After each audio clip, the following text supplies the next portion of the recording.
welcome back to my channel. This is DailyTech. In today's video, I'll be showing you how to factory reset your LG V30 Plus.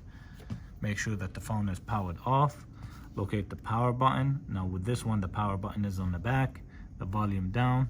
Make sure you press both. Once the phone turns on, release and press again the power button. Once you see this picture, you remove both buttons. You scroll down. Wipe data factory reset, press yes. Once it's done, press to reboot. And there you go. LG V30 Plus, thank you. And this is how to factory reset it. If you found this video helpful, please like and subscribe. For more videos, please follow up with me. Thank you.